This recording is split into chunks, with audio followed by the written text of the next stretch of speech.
Assalamualaikum warahmatullahi wabarakatuh. Selamat siang, pagi jelang siang nih ya waktunya ya, jam 10 nih pagi jelang siang. Pendengar Extra Media semua, dimanapun Anda berada, kembali pada episode yang ketiga Ruang Narasi hadir ke ruang dengar Anda di edisi ini hari apa nih? Hari Rabu ya? Rabu 19 Oktober 2022. Seperti biasa ya, saya dan Bro Rahmat nih ya yang siap mengulas ya untuk siang ini lah, kita bilang siang aja nih ya biar ada mengulas ya tentang topik kita ya pada siang kali ini ya mengenai pemilu 2024. Mungkinkah kita menutup ruang money politik? Wah, ini berat nih pembahasannya, Bro. Oh, berat nih ya. Iya, berat. Kenapa? Karena udah bicara mengenai money ya. Udah money tambah lagi politik gitu kan. Money aja udah berat gitu kan. Tambah lagi politik makin berat. Ya. Ruang narasi ya kita coba hadirkan narasumber yang kita anggap kompeten gitu ya untuk di bidangnya. Nah, untuk siang kali ini kita kedatangan narasumber jauh-jauh dari kota sebelah nih, dari Subulu Salam. Ada Dr. Haji Syahruril selaku Ketua Komunitas Warga Aceh Singkil Lintas Sektor Generasi atau bahasa kerennya KOAS LSG itu Pak ya. Assalamualaikum, selamat siang Pak. Waalaikumsalam warahmatullahi wabarakatuh. Selamat siang semuanya. Ya. Sehat Pak? Insya Allah dalam keadaan sehat. Ya. Mudah-mudahan bapak-bapak sini juga semuanya sehat. Alhamdulillah ya.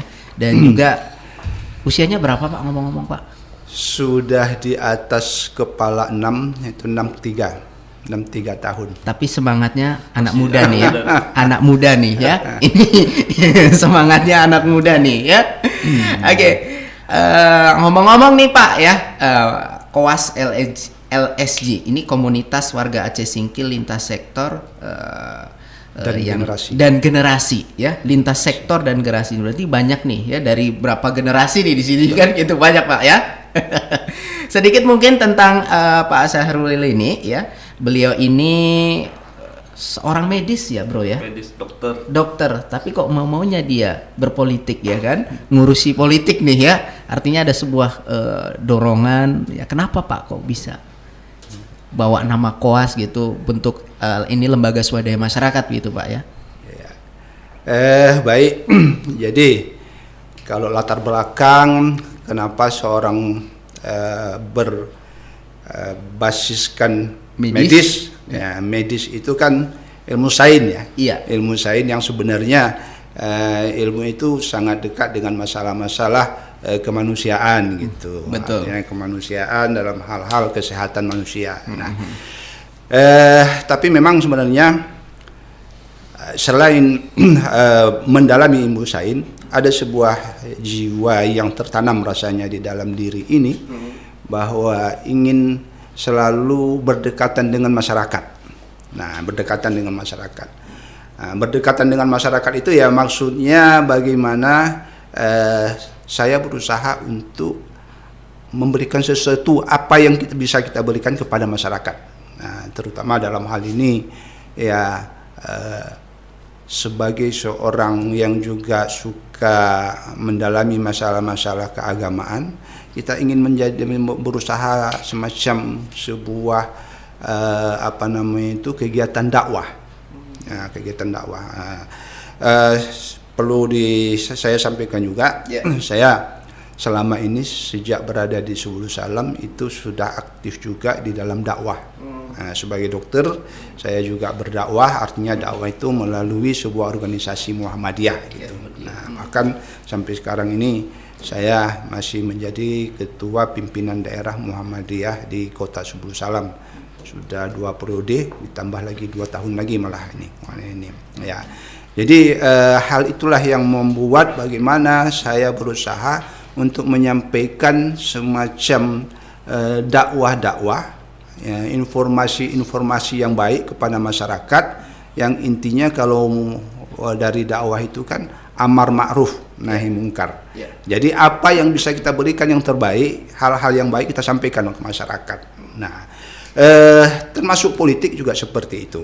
Nah, jadi politik ini saya berpolitik juga sejak dari awal reformasi, di mana lahirnya Partai Amanat Nasional pada saat reformasi tahun 1999, ya itu saya sudah didaulat oleh kawan-kawan untuk memimpin organisasi politik yang namanya Partai Amanat Nasional. Itu di tingkat simpang kiri dulu. Nah, kemudian tidak berapa lama oleh kawan-kawan Singkil ada sebuah musyawarah daerah.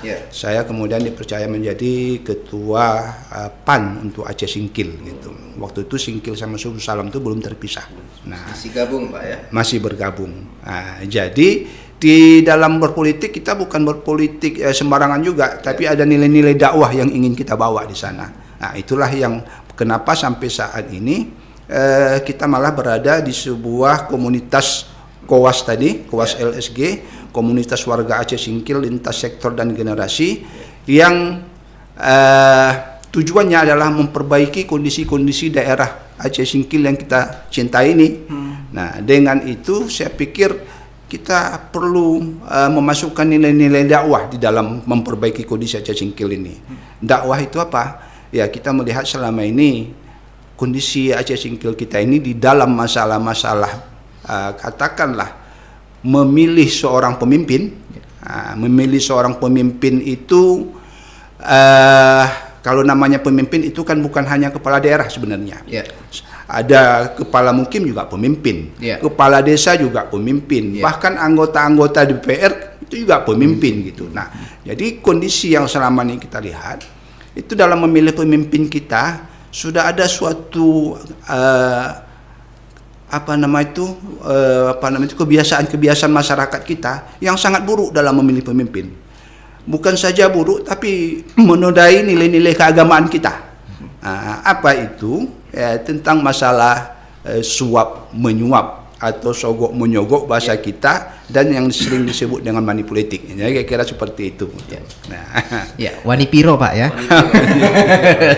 Narasumber kita ini juga pernah jadi anggota dewan di Singkil bro. Oke, pernah jadi anggota dewan. Ya, pernah ngalor bupati juga di tahun 2006. Oh, artinya karir politiknya cukup panjang. Ini juga ya. Panjang. Iya. Menarik nih. Kalau Pak dulu di tahun berapa tuh jadi anggota dewan di Singkil Pak? 2006. Itu di 2024 sampai 2029. 2004-2009 ya Pak? Ya, 2024-2009. Itu dulu pakai duit nggak Pak? Ya? Pakai duit nggak dulu Pak? Jadi kalau namanya berpolitik, iya, itu kan tidak terelak dengan duit. Iya. Nah, tapi ada di politik itu ada dua duit sebenarnya, ada dua jenis duit yang harus kita keluarkan. Ya, apa pertama? Kos politik. Kos politik itu biaya-biaya politik yang wajar yang harus kita keluarkan. Tidak mungkin kita ini berpolitik tidak mengeluarkan duit. Kita ingin berjalan kemana gitu, untuk mensosialisasikan program-program yang kita ingin sampaikan, yang akan kita lakukan nanti ketika kita menjadi anggota DPR. Nah, itu kan harus kita sosialisasikan ke masyarakat. Kita berjalan itu kan harus biaya minyak. Betul. Kita duduk-duduk sama kawan-kawan perlu minum gitu. Nah, hal-hal seperti itu kan perlu duit. Betul. Nah, itu yang disebutkan dengan kos politik, biaya politik. Nah, tapi ada satu lagi yang menjadi persoalan yang sekarang ini yang sangat luar biasa yang sangat luar biasa maraknya istilah orang sekarang, yang money politik itu. Iya. Jadi money politik itu adalah uang yang dikeluarkan di luar biaya-biaya politik yang normal. Nah, kenapa harus orang mengeluarkan biaya-biaya itu gitu? Nah, saya melihatnya cenderung karena ingin meraih sebuah kemenangan dalam sebuah kontestasi apapun itu. Nah, dengan segala macam cara gitu. Padahal kan normalnya kalau kita mau bersaing di dalam sebuah politik itu normalnya itu kita sebenarnya bagaimana mengadu mengadu program-program kita. Iya. Ya, nah, itu sebenarnya. Kalau saya mau jadi anggota DPR, apa yang saya mau lakukan gitu. Nah, dengan menyampaikan program-program kita itu, masyarakat kita harapkan ngerti. Kemudian berdasarkan itulah mereka ya memilih kita, harusnya seperti itu. Nah, tapi kalau kita lihat sekarang politik apalagi di akhir ini, kalau saya melihatnya itu pendidikan politik ke masyarakat dengan cara memberikan informasi-informasi apa yang bakal dilaksanakan oleh seorang kandidat itu hampir tidak ada. Yang ada adalah bagaimana kalau nanti saya terpilih, kalau saya maju, kalian milih saya, akan kasih ini, akan kasih itu, akan kasih itu. Jadi semuanya itu semacam transaksional gitu. Nah, itulah yang menjadi persoalan sekarang gitu. Tapi itu ada sejak Bapak dulu mencalon itu udah ada, Pak? Dulu itu sebenarnya ada, ya, tapi sebenarnya tidak terlalu marak seperti sekarang. Dulu itu sudah ada gitu ya. Kalau kita mau ke belakang lagi sebenarnya kalau kita cerita, kita ini memilih pemimpin kita, anggota DPR dan kepala daerah kita itu kan secara umum. Sekarang ini secara umum, artinya secara umum dipilih oleh masyarakat secara banyak. Nah, tapi sebelum 1999 itu untuk kepala daerah itu bukan dipilih oleh masyarakat umum, itu dipilih oleh anggota DPR setempat gitu. Nah, ketika memilih oleh anggota DPRK itu juga ada permainan di sana. Nah, jadi permainan itu sudah dari dulu seperti itu gitu. Nah, jadi itulah yang terbawa-bawa dengan sekarang. Sampai sekarang. Bahkan setiap perhelatan pemilu itu tarifnya selalu naik, Pak. Katakan 5 tahun lalu 500.000. Ini nanti di 2024 ya. Masa kemarin 500 sekarang tetap gitu kan? Sementara BBM naik nih, Pak. Kan itu. Ini suara-suara di masyarakat begitu. Artinya kan sepertinya ya siapa yang mencalon anggota DPR ataupun siapa bupati begitu ya. Ya harus menyiapkan misalnya duit sekian. Kan begitu, Pak, ya. Jadi itu memang sudah di masyarakat begitu, Pak. Kayak seperti halnya Wani Piro gitu kan. Apalagi sekarang nih ya kan. Nih harga kebutuhan hidup naik, Pak. Sayang nih kalau ditolak gitu kan. Kapan lagi saya nih terima duit dari dia nih. Banyak seperti itu di masyarakat. Nah, kita ingin merubahnya. Jadi seperti apa, Pak? Menurut program yang selama ini dijalankan KOAS ya. Dari KOAS sendiri, Pak. Melihat fenomena seperti ini memang KOAS merasa resah ya, resah karena cara-cara seperti itu jelas sekali cara-cara yang tidak diridai dari sisi agama. Nah, itu sudah masuk dalam kategori money politik atau sogok menyogok. Ya. Kalau mau kita definisikan sebenarnya sogok menyogok itu, kalau Prof Yusril ya yang mengatakan ya, seorang pakar hukum tata negara, ya, sogok menyogok itu adalah memberikan sesuatu, apakah itu uang, barang atau janji kepada masyarakat dengan niat supaya masyarakat itu memilih dia untuk di dalam kontestasi gitu politik. Nah, itulah sogok menyogok. Jadi memberikan uang, barang, bukan saja uang, bukan barang, tapi janji. Janji apa misalnya? Kamu kalau kamu pilih saya, nanti akan saya angkat jadi kepala dinas misalnya. Itu kan janji gitu. Atau kepada masyarakat biasa, saya akan berikan kamu sebuah kereta apa gitu. Nah, jadi itu yang panjang gitu kan. Nah, itu adalah bentuk sogok. Sementara sogok menyogok itu kalau kita kaitkan memang dengan agama kita, agama Islam ini, ya itu jelas haram hukumnya. Al-Quran mengatakan seperti itu. Ya, surat Al-Baqarah 188 itu dasar tentang mengharamkannya sogok menyogok itu. Kalau hadis Nabi banyak hadis Nabi baik diriwayatkan oleh Ahmad, ya, Ibnu Majah, Tirmizi, ya, yang apa nama itu, yang populer sekali kan redaksi hadisnya itu ar-ra'si wal murtasi finnar. Siapa yang menyogok dan yang menerima sogok, keduanya tempatnya neraka. Nah, itu keras itu sebenarnya. Nah, tempatnya neraka. Itu hadis. Ada lagi yang hadis yang lain yang menjongkok, yang disogok itu dilaknat oleh Rasulullah, dilaknat oleh Allah gitu. Nah, ada lagi yang mengatakan bahwa yang menyogok dan yang disogok serta penghubung keduanya. Nah, penghubung keduanya ini ya orang yang mencocok-cocokkan ini nih. Kalau bahasa sekarang barangkali TS. Nah, TS-nya sukses, gitu ya. Nah, Iya. nah, jadi tim sukses ya. Nah, ini juga masuk neraka ini. Nah, ancamannya sangat-sangat besar gitu. Iya, iya. Nah, itu yang harusnya kita sampaikan, yang oleh Kowas selama ini berusaha menyampaikan. Janganlah lakukan lagi lah yang hal-hal seperti itu. Nah, itu kan baru dari apa namanya itu ancaman dari sisi agama. Agama, Tapi bukan hanya agama yang mengapa, bukan dari sisi agama. Itu kan merusak moral. Masyarakat kita sekarang mindsetnya itu sudah sangat berubah terhadap money politik ini, terhadap pemilihan-pemilihan ini. Dulu kalau ada orang ingin bertarung terus memasih duit, itu banyak yang menolak.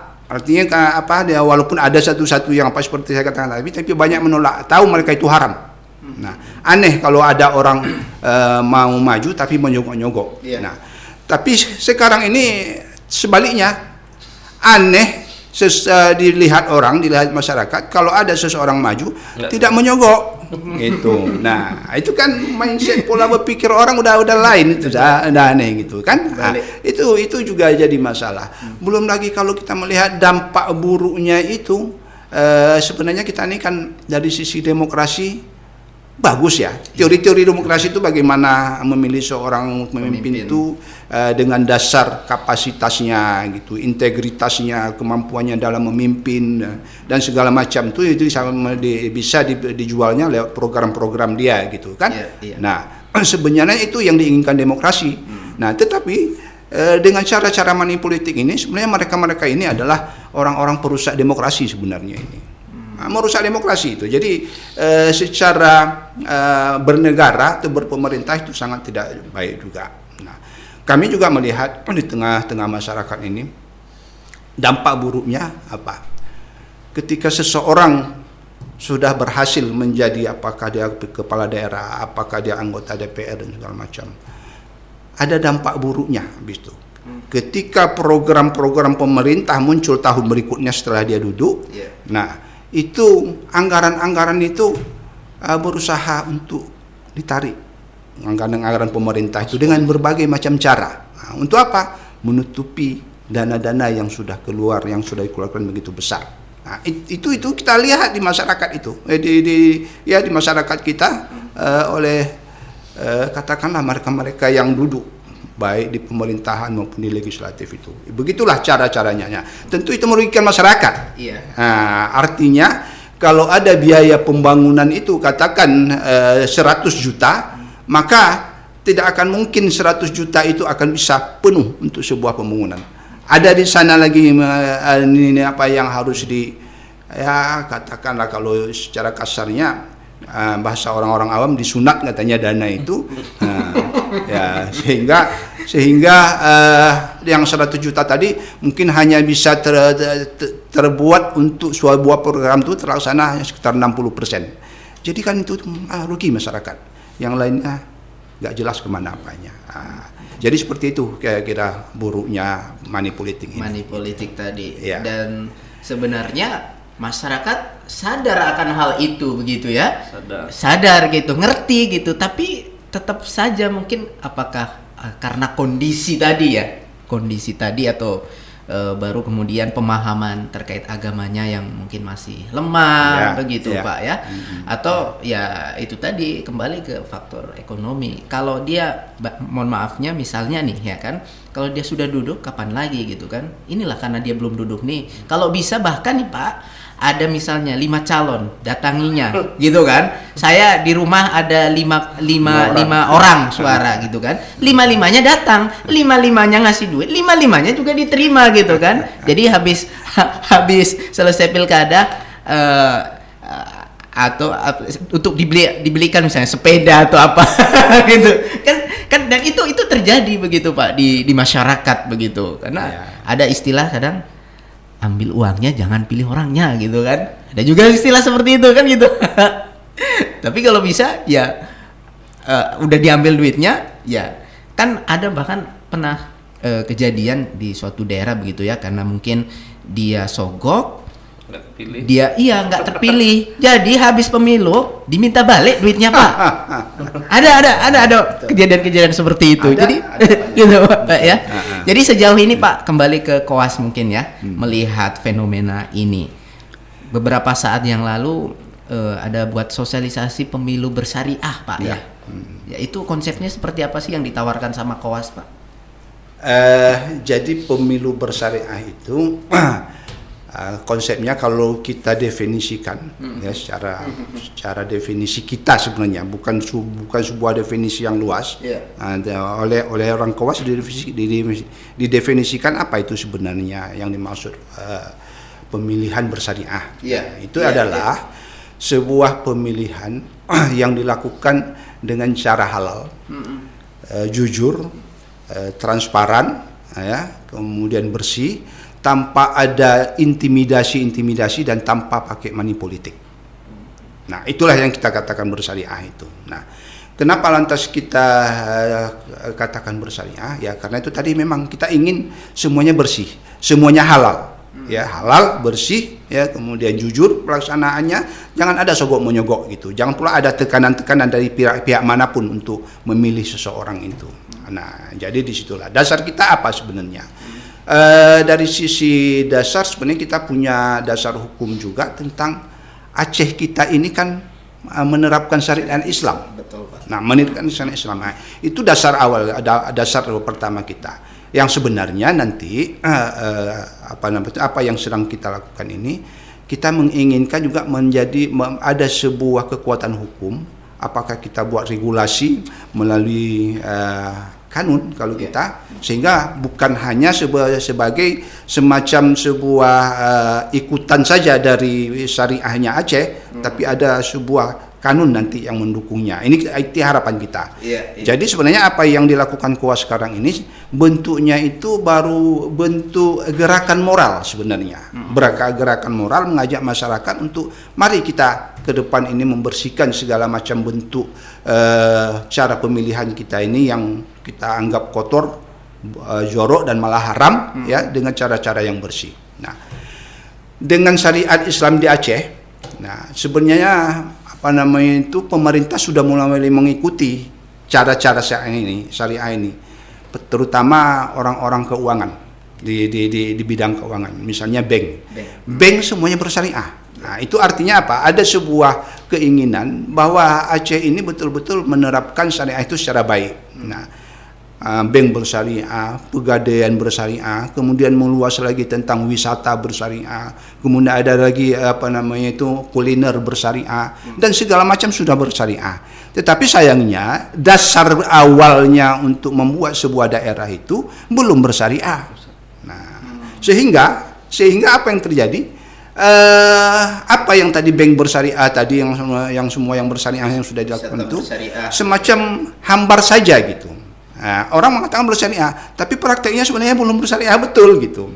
Kenapa? Karena memang orang yang memimpin daerah itu sebagai top manager dalam satu daerah belum dipilih secara bersyariah dan tidak mungkin dia menerapkan syariah itu gitu. Nah, inilah yang kita coba dorong nanti ke depan agar pemimpin juga harus bersyariah.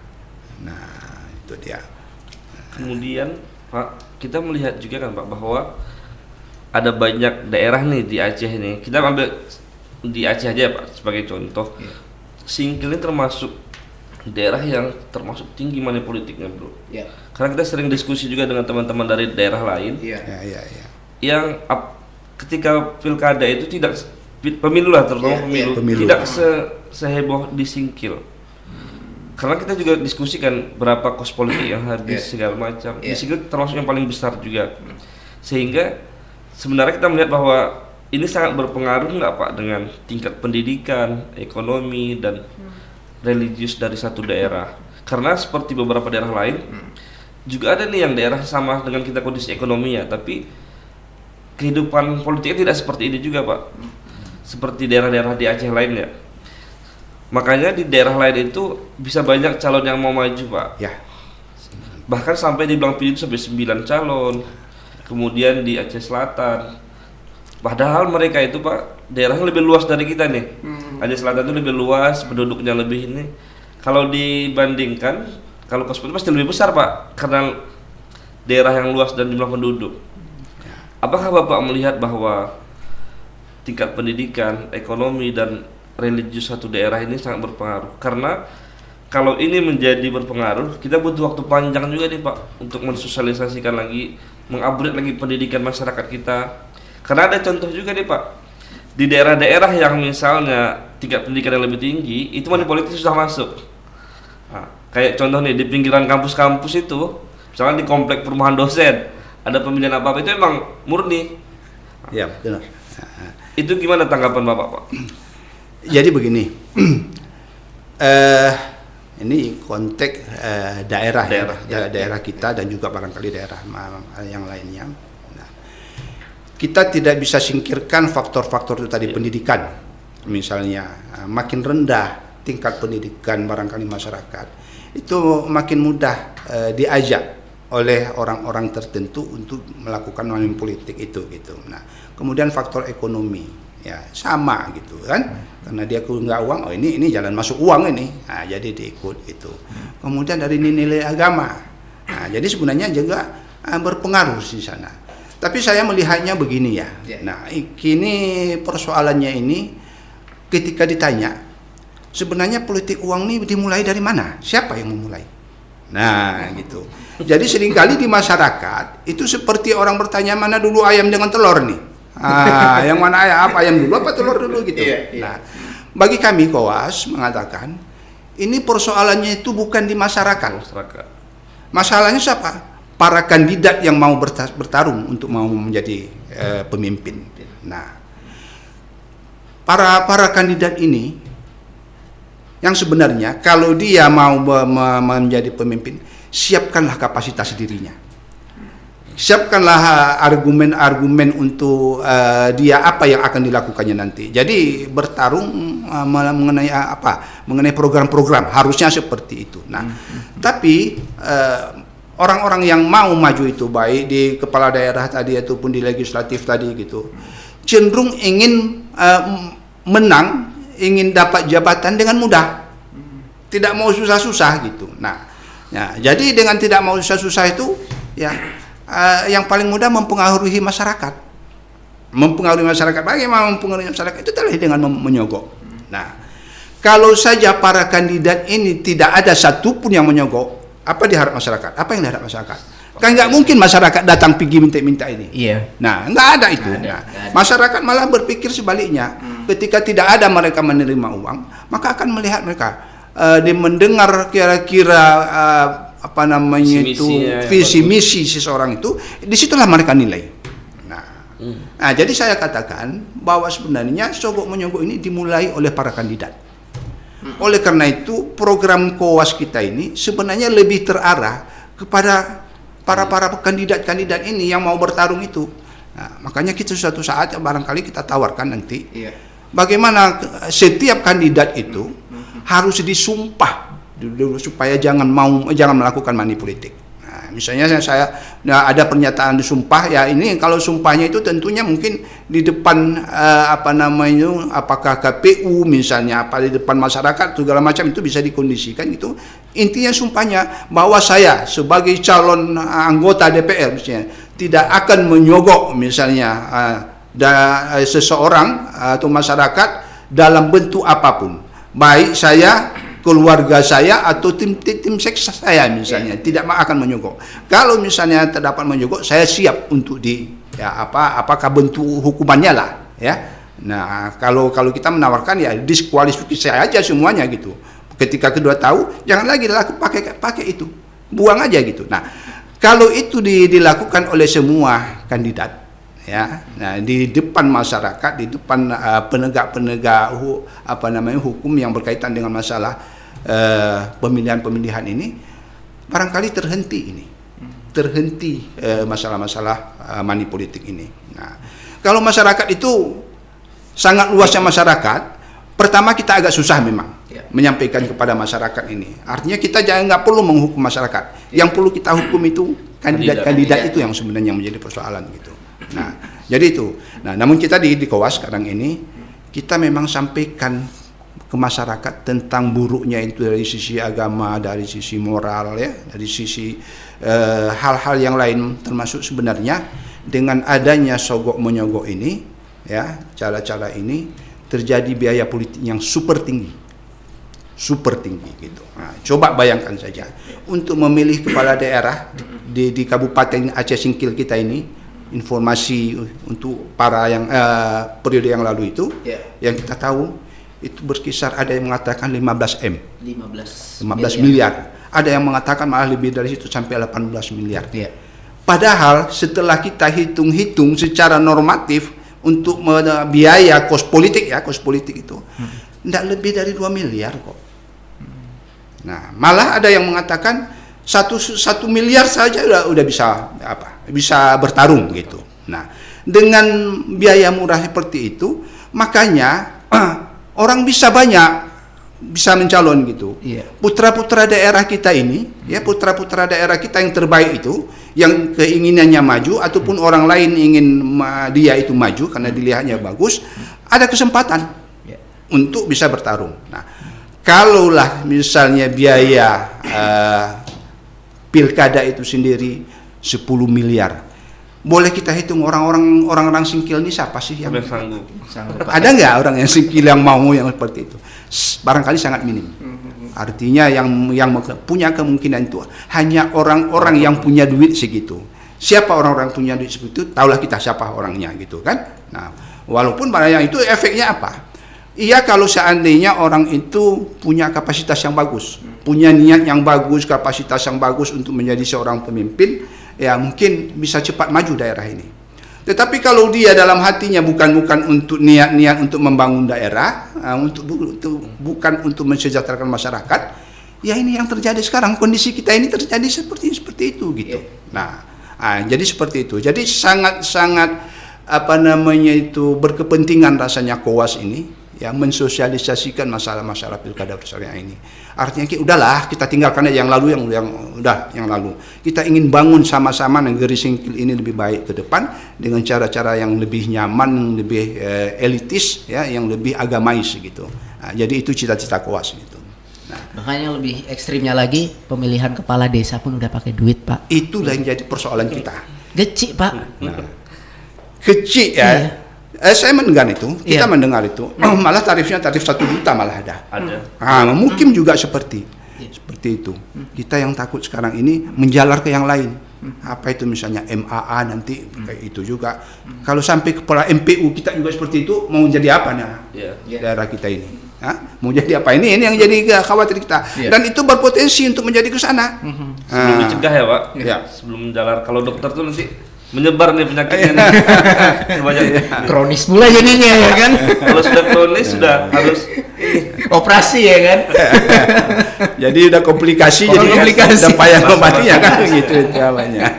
Tapi yang terakhir tadi Bapak sampaikan iya benar. Mungkin masyarakat kalau tidak dikasih duit mereka tidak akan terima. Ini karena memang dikasih, ini nolak rezeki juga namanya ini. kan seperti itu. Baru kita juga bisa menilik Pak dari perjalanan pemilu ke belakang ya. Kita juga kan kita media, jadi kita melihat juga mungkin ke penyelenggara ataupun ke pengawas pemilihan di mana minim sekali Pak mungkin Pak ya temuan-temuan yang mengarah ke money politik. Jadi mungkin mereka belum kasih contoh nih Pak. Ini loh yang ketahuan money politik ya kan, dihukum, disanksi kan begitu. Nah itu sebenarnya kita kepingin juga mendorong juga kepada mereka ini gitu kan, supaya ada sebuah efek sanksi sosial juga ya yang mungkin nanti masyarakat akan pikir 2 kali kalau mau terima itu. Kalau Bapak melihatnya seperti apa Pak? Ya, jadi kondisi yang sampaikan itu realitas yang kita lihat sama-sama selama ini, realitas sama-sama. Artinya money politik itu berlangsung terus. Nah, dan sebenarnya pihak-pihak yang mempunyai regulasi tentang mencegah itu tahu mereka bahwa itu ada apa. Tapi yang menjadi persoalan sepertinya itu dibiarkan.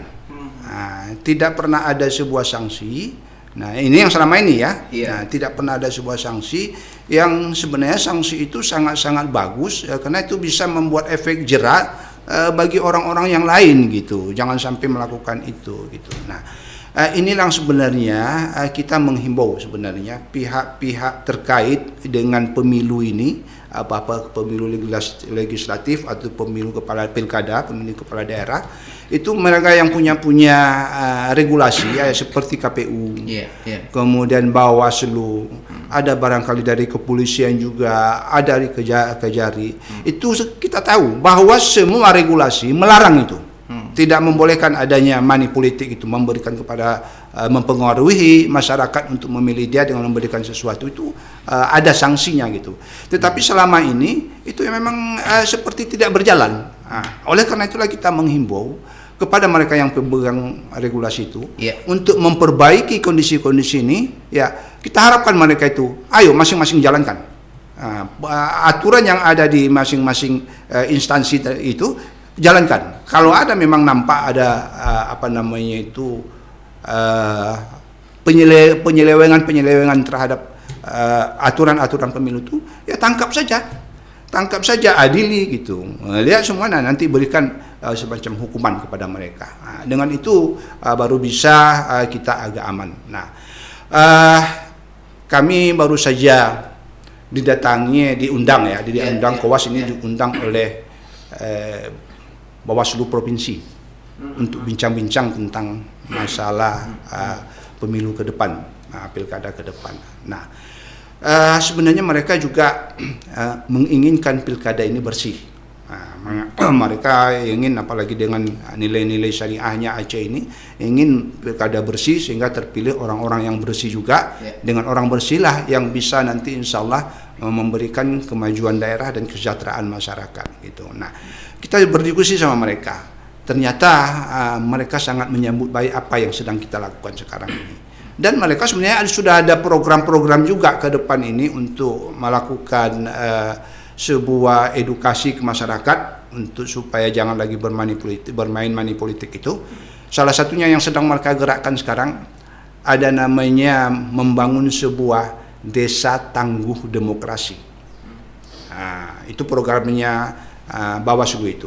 Nah, dimaksudkan dengan desa tangguh demokrasi itu, mereka akan membuat sebuah desa percontohan. Desa apa nanti? Itu nanti akan mereka lihat sendiri nantinya. Dibuat desa itu sebuah desa yang tangguh demokrasi itu, artinya di situ nanti demokrasi yang benar berjalan di situ, di desa itu. Demokrasi yang sehat, yang benar akan berjalan di situ. Artinya kalau ada katakanlah kandidat-kandidat dari calon legislatif ataupun kepala daerah yang masuk ke daerah itu ingin mensosialisasikan program-programnya, kalau sekedar sosialisasi silakan. Tapi ketika ada upaya-upaya untuk menyogok masyarakat, maka orang-orang desa itu akan menolak, bahkan barangkali bisa menangkap orang yang menyogok ini, ya, sehingga mereka tidak akan berani lagi datang mempengaruhi masyarakat dengan uang mereka gitu. Nah, jadi ada sebuah ketangguhan demokrasi, ketangguhan di dalam desa masyarakat oleh masyarakat desa itu yang akan mencegah terjadinya money politik itu. Nah, kalau ini berjalan tentunya semua desa-desa akan menjadi sebuah desa tangguh demokrasi. Artinya tidak ada tempat lagi sebenarnya. Ya, tidak ada tempat lagi bagi money politik. Nah, itu barangkali dengan judul kita ini, bagaimana kita mungkinkah pemilu ini tanpa money politik? Gitu. Menghilangkan money politik. Itu insya Allah jadi bisa. Nah, dari sekarang ada 2 tahun lagi waktu kita untuk sampai kepada pemilu dan pilkada itu, ya 2 tahun kurang lah. Kalau kita dari sekarang mulai bergerak terus, ya masyarakat yang sudah sadar tentang buruknya money politik itu dan efeknya ke masyarakat yang sangat buruk sekali, sama-sama melakukan sebuah hal yang katakan mencegah money politik dengan cara-cara seperti itu, saya pikir nggak ada yang tidak bisa kita lakukan, nggak ada yang tidak mungkin berhasil gitu. Nah, ini yang sedang kita kerjakan. Jadi Kowas sendiri dalam hal ini berusaha untuk mendekati para ulama di dalam sosialisasi pemilu atau pemilih pemimpin bersyariah ini. Kenapa kita manfaatkan para ulama? Nah, ini sebenarnya masalah ini kan masalah halal dan haram ini. Ya, bahwa kita tahu ya pemilihan dengan cara-cara manipolitik itu haram gitu. Nah, yang paling tepat menyampaikan haram dan halal ini adalah para ulama. Ustadz kita ya. Mungkin kalau orang-orang biasa seperti kita barangkali kamu pun nggak tahu apanya gitu gitu. Tapi ketika ulama berbicara, nah ini akan mempengaruhi masyarakat semuanya gitu. Apalagi kalau yang bicara ini bukan ulama-ulama sembarangan. Ya kita punya tokoh-tokoh ulama yang sangat luar biasa di Aceh Cingkil nih. Katakanlah misalnya dari pondok pesantren Tanah Merah. Pondok pesantren Babu Salam Batu Korong misalnya, ada Darul Hasanah, ada misalnya di sampai ke Lentong sana, banyak lagi Darul Muhibah gitu. Nah, kalau semua ulama ini bicara tentang haramnya, ya buruknya tentang money politik ini dan mengajak umat untuk kembali kepada cara-cara yang sesuai dengan syariat Islam dalam pemilihan, nggak ada yang nggak bisa nggak ada yang nggak bisa ditangani gitu. Semuanya bisa sadar. Nah, selama ini ada memang para ulama kita yang bicara gitu, tapi sifatnya sporadis. Artinya di daerah Singkil bagian ujung sana ada ulama yang bicara sini tentang masalah jangan manipolitik. Tapi daerah lain nggak ada yang bicara itu. Sehingga di sana tuh malah kadang-kadang orang yang katakan kandidat yang memang keinginannya ingin melakukan manipolitik, marah dia kepada ulama yang sana. Kadang ada yang diancamnya itu. Nah, tapi kalau semua ulama bicara, siapa yang berani lagi? Semua ulama bicara. Nah, yang hebatnya lagi para ulama kita ini sebenarnya, mereka lah yang punya panggung di mana-mana. Dan setiap waktu mereka punya panggung. Ya, punya panggung maksud saya itu mereka bisa menyampaikan hal-hal ini ke masyarakat. Baik di khutbah maupun di pengajian-pengajian, di sekolah-sekolah pondok pesantrennya. Nah, ini merupakan sebuah panggung yang sangat bisa dilakukan, menyampaikan dakwah seperti ini. Jadi seperti itu. Kenapa ya? Ini kan memang istilah money politik ini sudah sangat masif bahkan terstruktur istilahnya gitu kan. Nah, dan menjamur Pak. Ya, jadi cara melawannya harus masif juga, nggak bisa sporadis, kita nggak bisa tanggung-tanggung, jadi harus masif juga. Inilah kita himbau nanti masyarakat untuk mari sama-sama kita untuk berbuat ini.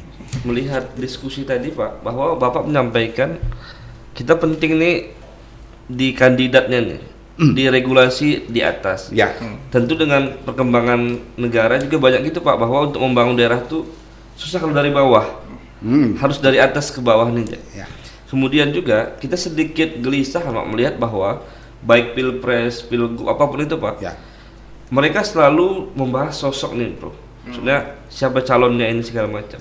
Tapi tidak pernah mendiagnosa apa sih permasalahan daerahnya nih. Misalnya contoh nih, Singkil nih punya diagnosa permasalahan ini. Ketika calon menyampaikan bahwa relevan nggak dengan dia, dengan permasalahan yang ada. Misalnya contoh nih Bro, ketika kita menyatakan bahwa Singkil punya permasalahan di bidang ekonomi atau kelautan dan perikanan, ternyata saya tidak punya basic di sini sama sekali. Ini akan menjadi canggung juga ya Pak. Nah, sehingga kita juga di ruang narasi ini menjadikan ruang ini sebagai tempat sosialisasi nih Pak. Teknis-teknis segala macam, sama dengan seperti ini bahwa pemilih pemimpin tuh sama dengan kita dokter juga nih, seperti kita sakit Pak. Harus ada diagnosanya. Harus diagnosa dulu. Dan kita tahu nih kalau sakit mata ya ke dokter mata. Kalau sakit ini ya segala macam.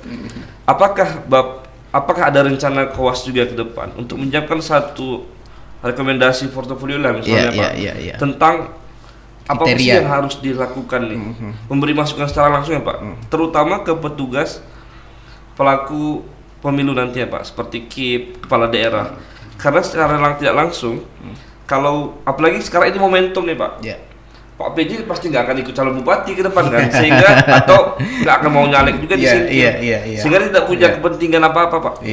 Kita beri masukan untuk sekali periode ini aja nih, bagaimana cara benar-benar kalaupun tidak bisa dihilangkan, dikurangi, diminimalisir gitu.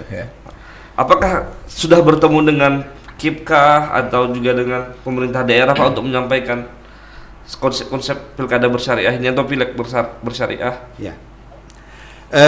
Jadi Kowas selama ini sudah pertama bertemu bukan langsung kepada pemerintah, tapi kita kemarin itu menggalang dari masalah-masalah tokoh-tokoh agama dan juga lembaga-lembaga keagamaan. Lembaga keagamaan itu apa, misalnya MPU kita sudah ketemu, sudah bincang-bincang tentang masalah ini.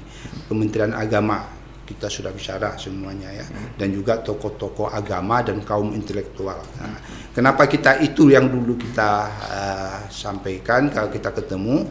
Karena kita masih menganggap apa yang kita upayakan ini adalah sebenarnya gerakan moral untuk melakukan perubahan gitu. Nah, tapi kita punya konsep memang bukan hanya sekedar gerakan moral.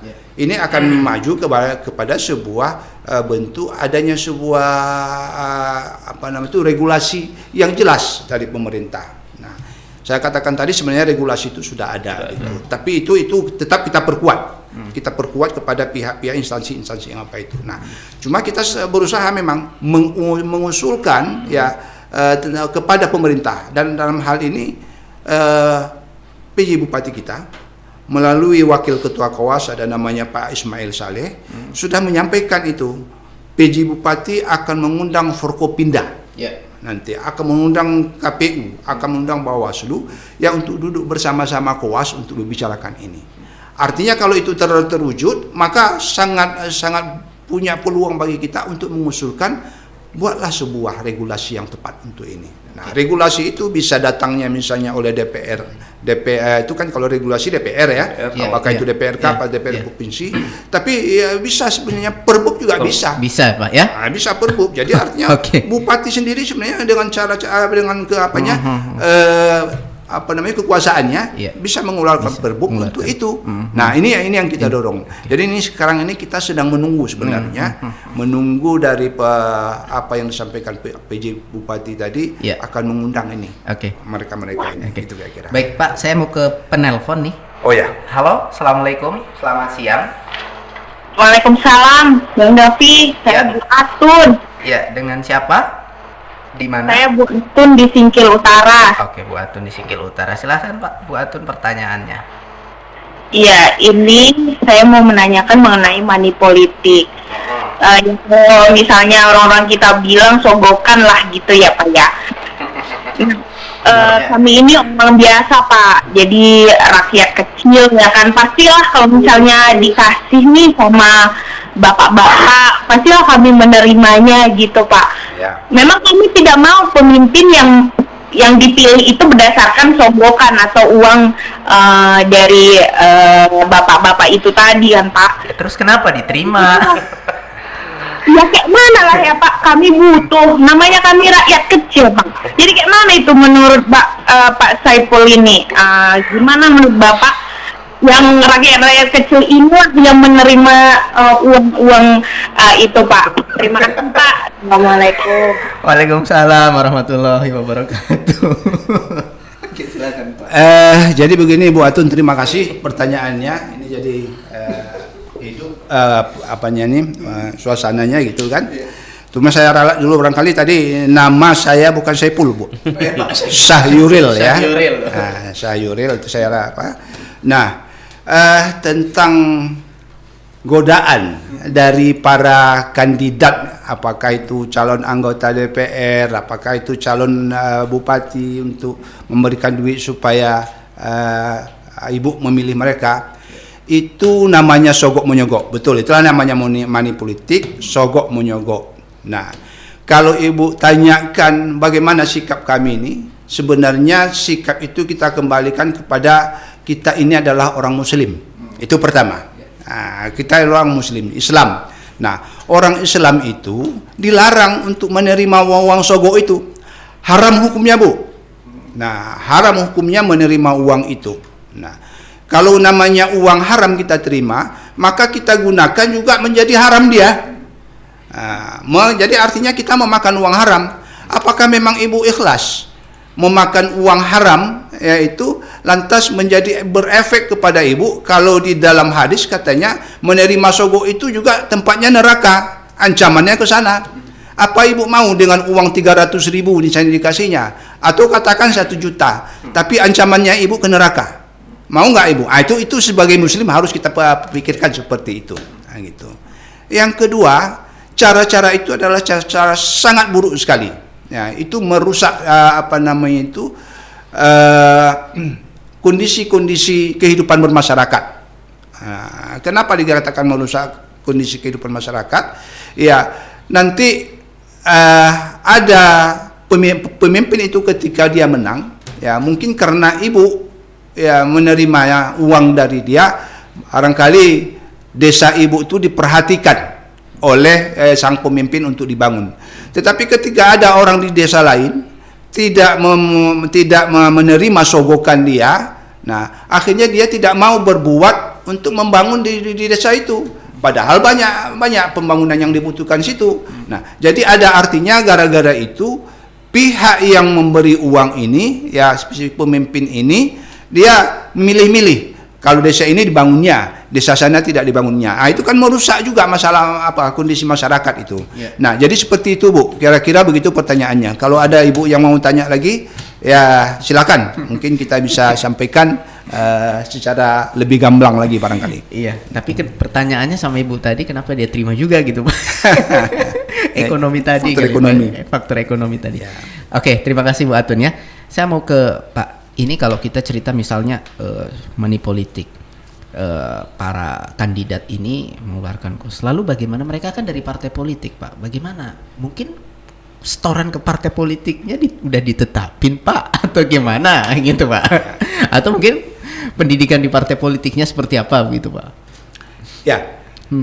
Jadi sumber-sumber masalahnya memang di partai politik ini. Nah, partai politik. Kalau kita mau tarik lagi tadi, kalau saya katakan awalnya itu di kandidat, tapi kalau kita tarik ke atas, persoalannya di partai politik. Kenapa? Partai politik itu sebenarnya mereka itu harus memberikan edukasi politik yang benar sebenarnya kepada kader-kadernya dan kepada masyarakat gitu. Nah, ketika pemberian edukasi politik ini tidak berjalan, inilah yang terjadi selama ini. Nah, partai politik memanfaatkan kader-kadernya itu malah untuk berbuat yang macam-macam.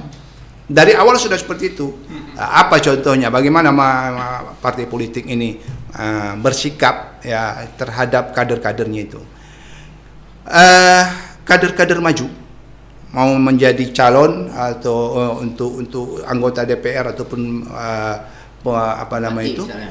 pilkada misalnya kepala daerah, nah, itu harus bayar pula dulu kepada partainya berapa gitu. Nah, harus bayar. Nah, kalau dia kader murni memang pembayaran itu tidak ada. Tapi kalau dia bukan kader murni mencalon dari partai itu ada istilahnya uang perahu tuh. Uang kendaraannya, uang perahu itu dibayar. Artinya partai politik itu nggak mau dia gratis-gratis saja. Ya, saya mau masuk menjadi kandidat, katakan yang ini yang paling menonjol ini ketika pilkada. Saya ingin menjadi calon bupati. Nah, tapi partai-partai yang mendukung saya nggak cukup kuat. Nah, maka saya akan mencari partai itu. Nah, mencari partai itu misalnya partai A misalnya, ya supaya cukup nanti dukungan untuk saya maju. Nah, saya minta mereka tolong saya pakai partai Anda gitu. Nah, itu bukan bisa ada nego-nego dengan cara mulut saja. Nah, harus ada pembayaran di sana. Nah, jadi artinya dari awal saja sudah terjadi money politik gitu. Sampailah ke bawah seperti itu.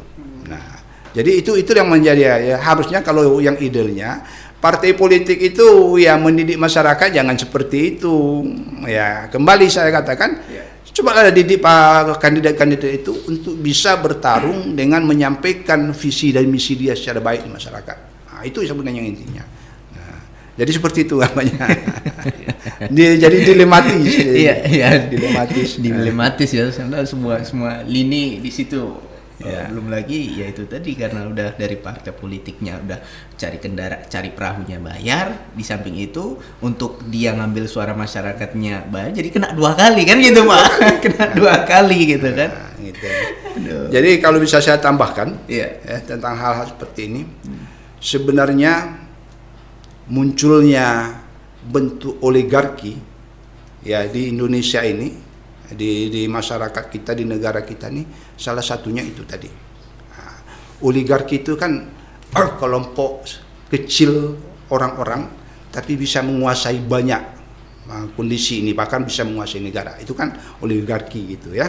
Nah, jadi oligarki ini adalah orang-orang yang punya duit yang sangat luar biasa, banyak mereka itu. Nah, jadi mereka inilah yang menjadi sebenarnya cukong. Ada kandidat ya yang mau didorong mereka untuk maju. Para kandidat ini didorong mereka tentu dengan kenapa mereka dorong? Tentu ada bergaining juga ini. Nggak mungkin mereka mau begitu aja gitu kan? Nah, tapi mereka lah yang membiayai ini. Si ini tadi nggak punya uang dia untuk maju. Nah, dibiayai oleh cukong-cukong ini tadi. Nah, ketika dia sudah jadi, karena memang mereka tuh punya uang banyak, bukan hanya biaya saja, tapi mereka framing ini si calon ini sehingga jadi. Tapi apa belakangannya? Ketika dia jadi nanti, dia harus mengembalikan uang ini kepada si cukong ini. Nah, jadi si cukong ini yang mengendalikan sebenarnya si pemimpinan ini. Dia sebenarnya si pemimpinan ini nggak punya apa sedikit pun di dalam hal kepemimpinannya, tidak punya bergerak. Kalaupun ada pun yang kecil-kecil. Tapi kalau cerita yang besar-besar itu mereka sudah diremot ini oleh cukong ini. Itulah yang terjadi sekarang. Tersandra ya Pak bahasanya. Ya. Oke, bro, ada lagi bro? Kalau sudah tidak ada, biar kita sudahi untuk diskusi kita pada siang hari ini. Ya, saya mau kasih kesimpulan juga nih, Pak. Ya. Yang jelas money politik ini jadi masalah dan tanggung jawab bagi kita semua. Ya. Harus ada pembenahan yang nyata dalam berbagai aspek, dari dunia pendidikan misalnya yang punya peranan penting dalam menanamkan nilai agama dan moralitas. Di samping itu juga sektor ekonomi, Pak. Ya. Aspek kesejahteraan dan kemakmuran masyarakat itu juga perlu ditingkatkan demi menjaga kesehatan secara finansial, sehingga mampu menurunkan resiko politik uang di dalam masyarakat.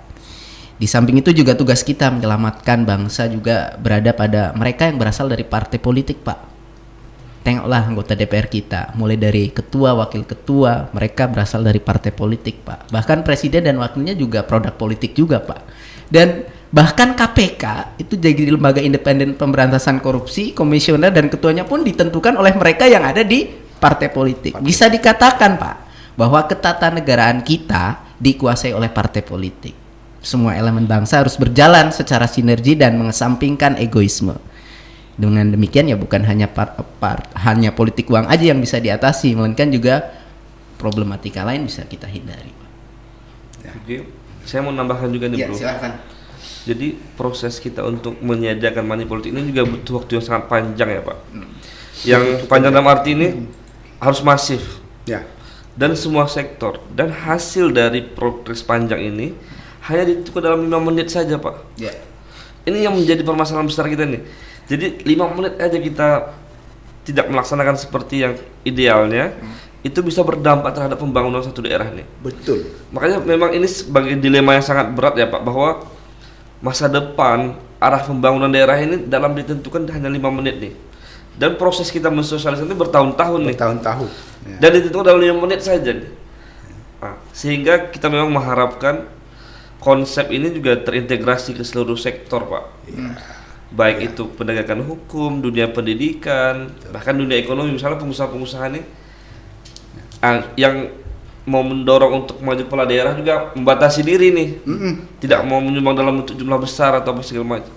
Sehingga ya kita mengharapkan tadi ke depan terlebih singkilnya lagi Pak, bahwa dengan sumber daya alam yang besar, sumber daya manusia, sejarah peradaban yang sangat panjang, sangat luar biasa. Ini menjadi semangat kita lagi nih untuk mengembalikan kejayaan itu, walaupun ya butuh proses yang sangat panjang ya Pak.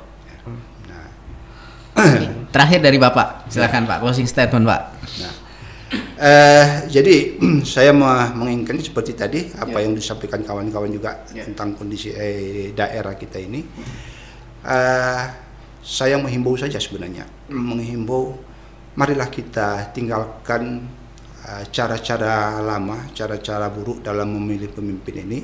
Mari kita tatap ke depan, mau kita apakan singkil kita ini. Saya rasa tidak ada anggota masyarakat ini yang ingin Aceh Singkil ini tidak maju. Nah, tidak maju. Semuanya kita menginginkan maju. Nah, tetapi untuk maju itu kita harus berbuat, harus merubah kondisi-kondisi ini. Ya, jadi kan ini sebenarnya kita sudah disetir oleh Allah sebenarnya ya untuk melakukan perubahan-perubahan ini. Ya, bahwasanya Allah mengatakan innallaha la yughayyiru ma biqaumin hatta yughayyiru ma bi anfusihim, kata Allah gitu kan. Jadi Allah itu tidak akan mau merubah satu kaum ya kalau kaum itu sendiri tidak akan pernah mau memulainya. Nah, jadi perubahan itu perlu sebenarnya disitir Allah, tapi kita harus memulai, jangan kita pasrah aja. Nah, kalau kita tidak mulai saat ini, kapan kita lagi mulainya? Nah, karena kita pun tahu ini panjang nih prosesnya, bukan sebentar ini. Nah, kita harus memulai dari sekarang. Kalau enggak kita ini yang memulai, siapa lagi yang memulai? Kalau kita melihat orang-orang tidak terlalu berpikir tentang ini, mereka ingin proses-proses yang instan saja. Tapi kuas berpikir ke sana, ingin merubahnya ya, dan ingin berbuat paling tidak, walaupun barangkali mungkin dalam periode ini belum terlaksana apa yang kita inginkan, tapi kita sudah membuat dasar, kita sudah membuat kebaikan. Nah, sehingga insya Allah barangkali dengan upaya-upaya ini suatu saat masyarakat sadar. Kita upayakan bagaimana melalui ulama, mulai tokoh-tokoh masyarakat, kaum intelektual, kaum akademisi, kita berbuat semuanya untuk mensosialisasikan pemilihan pemimpin secara bersyariah ini.